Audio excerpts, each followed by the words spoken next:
Day.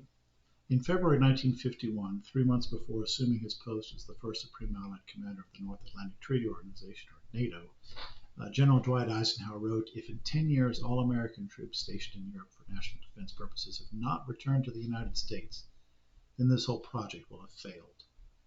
From its creation after the Second World War, NATO remained fairly fixed in size. From its creation, to those original 12 member states, Turkey and Greece joined in 1952 and Germany in 1955. Then, for about 30 years, no further enlargement occurred until Spain joined in 1982. Today, 32 countries are in the alliance, with Australia, New Zealand, Japan, and South Korea entering into cooperative agreements, and even just in April, Argentina formally asking to partner with the alliance. NATO is not a country, though it obligates countries to go to war. In discussing the problems of scale of political order and how it factors into a government's ability to meet the needs of its population, the answer then depends on what we think the function of a political order is. Aristotle's view was that a political association's purpose was to achieve human excellence. To him, face-to-face knowledge of the participants was needed, and this places the limits on the size. He taught that to the size of states there is a limit, as there is to other things, plants, animals, implements.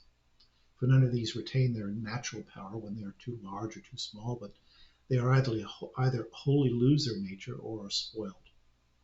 Clearly, then, the best limit of the population of a state is the largest number which suffices for the purposes of life and can be taken in a single view. The ancient Greek republics that he would have been familiar with were of this human size and scale. It was an association of some 1,500 small polities, and at its height of power contained a population of about 150,000. Fast forward to the 18th century, and David Hume, like James Harrington before him, took guidance from Aristotle when devising his ideal commonwealth. Hume gave primacy to what was first learned from those early small human-scale republics, while Harrington, Thomas Hobbes, and Hume would argue whether a monarchy or a republic was the best, what was the superior model. Hume himself remained committed to the republican form on balance. He taught that the modern absolute monarchies contain a source of improvement, and republican governments a source of degeneracy, which in time will bring these species of civil polity still nearer an equality. What emerged instead was Hobbes's Leviathan. A large centralized state began to take form and dominate. The vast modern states, such as the United States, is in many ways Hobbes's absolute monarchy without the monarch calling itself a republic.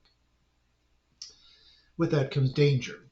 Hobbes himself said that "I cannot imagine how anything can be more prejudicial to a monarchy than allowing the public reading of these republican books, without applying the correctives of discreet masters who would be able to take away their venom." Here, his advocacy for the destruction of books opposed to his monarchy are consistent with censorship seen in later tyrannical governments and today's increasing censorship of viewpoints contrary to the government. Hume countered that in small government, any act of oppression is immediately known throughout the whole. The murmurs and discontents proceeding from it are easily communicated, and then indignation arises the higher because the subjects are not apt to apprehend in such states that the distance is very wide between themselves and their sovereign. But advising that the divisions of small states are favorable to learning and by stopping the progress of authority as well as that of power. Hobbes' centralized state, first constructed by absolute monarchs and perfected by mass democracies, has begun to be supplanted by supranational entities such as NATO and the European Union. Examples of such are as when the former East Bloc nations in the 1990s were eager to join the EU and NATO. However, that movement is neither inevitable nor consistent with the Bible, which tells of tribe against tribe warfare in the end times. Further, the large Hobbesian states have made us no safer. It's interesting to note that when the peoples of Germany were divided into dozens of little principalities and duchies and kingdoms and sovereign states, from about the 12th to the 19th century, they were engaged in fewer wars than any other peoples of Europe. All that changes, of course, with the unification of Germany and the establishment of one government over 25 million people in 70,000 square miles. There's no reason why more small states cannot exist today. Technological innovations make small states more feasible than in the past, and even large states such as the United States can be reformed to Hume's model of an extensive republic by subjecting the ratio of representation of population to human scale standards. With Hobbesian's state in decline and supranational organizations such as NATO losing moral authority as they seek relevance through continual expansion, perhaps it's time for the human scale political order to become part of our national political discourse again.